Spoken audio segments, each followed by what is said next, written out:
Denied blame and self-sacrifice widen the gap between spirit, heart, and will, body.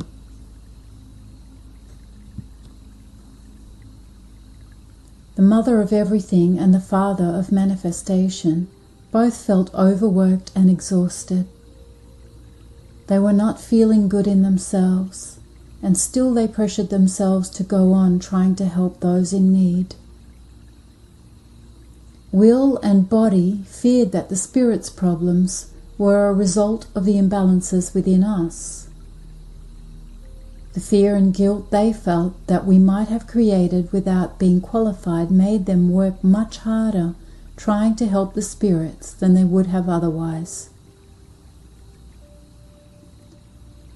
The mother and father of manifestation were angry at me for going back to heaven, as though the spirit's problems were not my fault, and leaving them out in manifestation to do all of the healing work.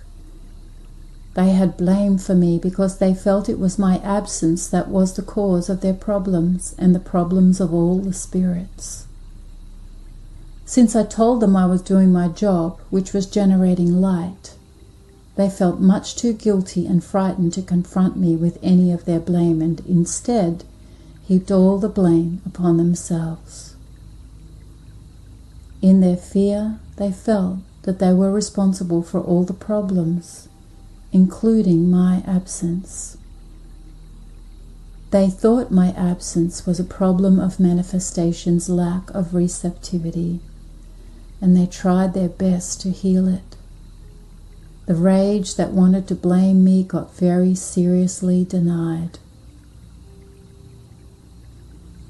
They had my help in taking on this viewpoint because I was projecting the image of myself as perfect and above blame for any of the problems they were having. Thus, it appeared in their minds that their problems were not my fault, but a result of their own shortcomings and imperfections.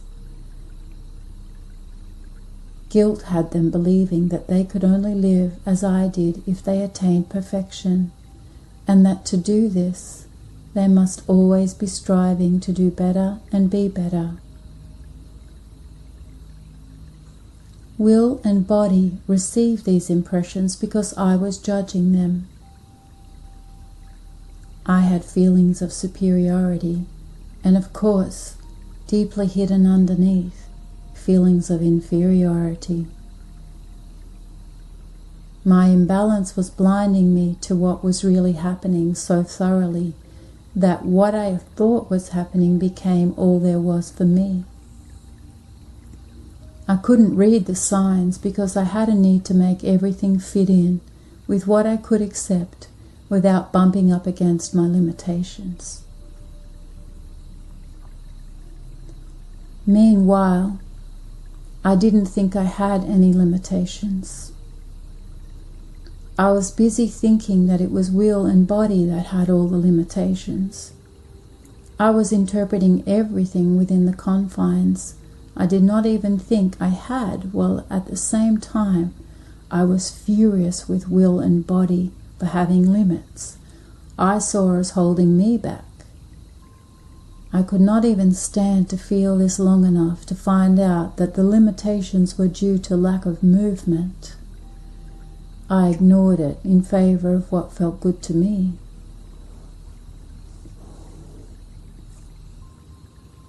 What felt good to me was luxuriating and expanding my light in the Godhead, communing with the angels, and generally glorifying myself by reveling in the miracle of my creation. It was a miracle, no question about it, but it had a seamy underside that I didn't want to look at unless I could blame it on someone else. The seamy underside of creation, or lost will, then felt all the more like I wasn't interested in it. Lost will took in images of me that it still holds in positions of power on earth. These images were created by the denied blame and rage of will and body, and by the guilt I had that these feelings might not be wrong. I had guilt and fear that the way this rage and blame saw me was not wrong, and it saw me as a self-righteous and hypocritical pig in heaven, gorging himself on abundance that spilled over into decadence, while many of the manifested spirits were doing the equivalent of starving in the streets. They especially hated me when I projected the image that they and all the other spirits could have what I had if they all just knew how. Their fury was fueled further by the feeling that I was isolating myself in heaven wrongly, and that my happiness and abundance were ill-gotten gains at the expense of others. They felt that they would never have what I had if it had to be gotten in the way that I had done it. The denial they were receiving in place of light was not allowing them to have what I had, no matter how hard they tried. But denying rage meant the harder they tried, the more unworthy they felt. These feelings did not come forward from the mother and the father of manifestation. They went into the lost will because guilt told them that they had no right to view me in this way, that it was just sour grapes over their own shortcomings, and that blaming me was no less self-righteous and hypocritical than they were accusing me of being. They had fear of my power over them also, so they held back their feelings because they could not accept them enough to do otherwise. Will and body already feared I was punishing them by keeping them away from me and out in manifestation, and they feared that anything more from them might cause me to do something even worse to them. They hated me for this, but it did not surface for a long time in any way that I could recognize as their feelings. They denied their feelings heavily here and judged them to be unloving.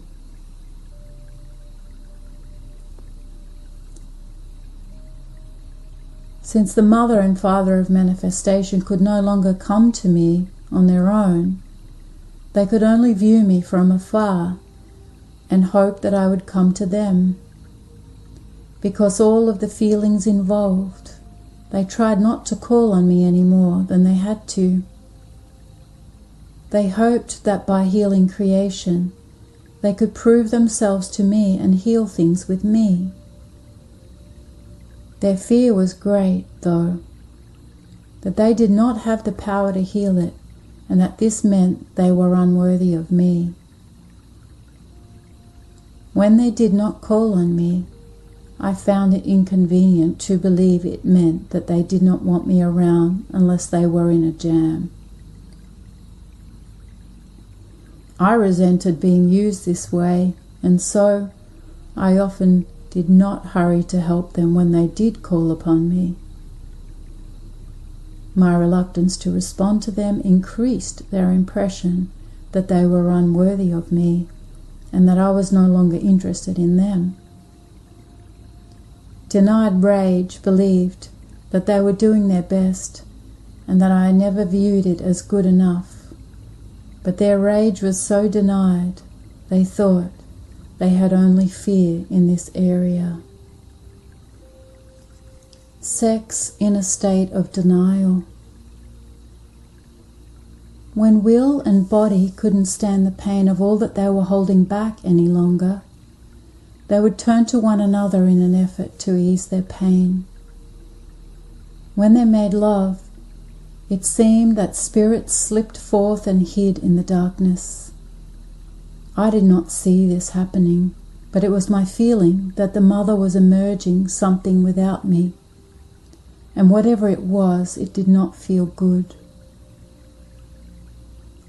I did see their diminishment, and I blamed their sexual habits. I had told them repeatedly not to make love without me, and when they did, I felt blame toward them and said that their problems were a result of not abiding by the limitations I had given them. I had given them the limitation on their lovemaking because I was not sure what was going wrong there, and I wanted time to study the situation. I was alarmed to see that their lovemaking was opening space that appeared to be filled with nothing but darkness, and the mother herself was looking increasingly dark to me. I thought they should be able to hold back until I understood the situation well enough to help them receive light in these places that had been open to darkness. The father of manifestation took offense with me here, as though my innuendos meant that I thought he wasn't capable of filling the mother with light the way that I could. I did think this, but I was also afraid of his intense sexual passion. Not only did I feel that it might be more pleasing to the mother than my light, but I also feared it might be harming the mother in some way that I did not understand yet.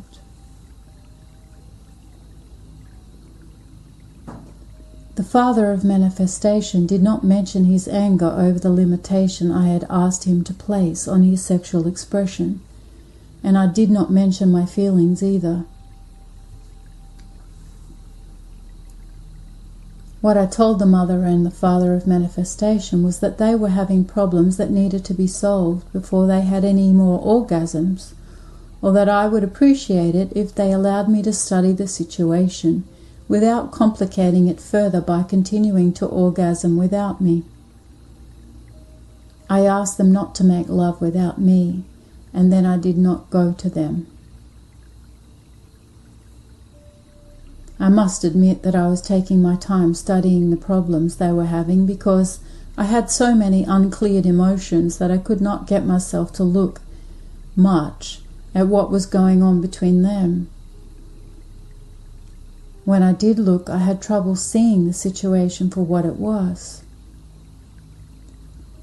I told them I didn't want to have sex with them until I felt ready to emerge more spirits, and that I did not want to emerge more spirits until the problems we had were already solved. I didn't realize that will and body could not hold back from sexual expression the way I could. I viewed their failures here in various ways at various times. I saw them as lacking in self-discipline and control. I saw them as concerned only with their own instant gratification, no matter what consequences it had for the larger picture. I saw them as weaker than me. I thought that their interest in sex was more base than the higher things I was concerned with, and more selfish and narrow than the overview I needed to have. When I added this up, I saw them as inferior to me, but I also feared that for some reason they were willfully defiant. I saw them as in opposition to me and feared this was the reason they were opening to the darkness. Perhaps they had intent to embrace darkness and pit it against my light. The more I told them not to make love, the more they seemed to want to do it. I wondered if they knew what they were doing and intended to take in as much darkness as they could in order to be a match for my light. My fantasies ran wild here. At times I thought the mother was in opposition and dragging the father of manifestation along with her as much as she could, turning to Lucifer when he wouldn't go along with her. When I was feeling this, I was unconsciously pulling the father of manifestation away from the mother. At other times, I thought it was the father of manifestation who was going into opposition and dragging the mother along. I hated and feared whoever was seeming to oppose me, and also whoever was looking weak enough to be dragged into it. Lucifer and the mother worried me more than the father of manifestation and the mother. But what I was really feeling was that I didn't want the mother to be with anyone but me, and I wasn't letting myself know it.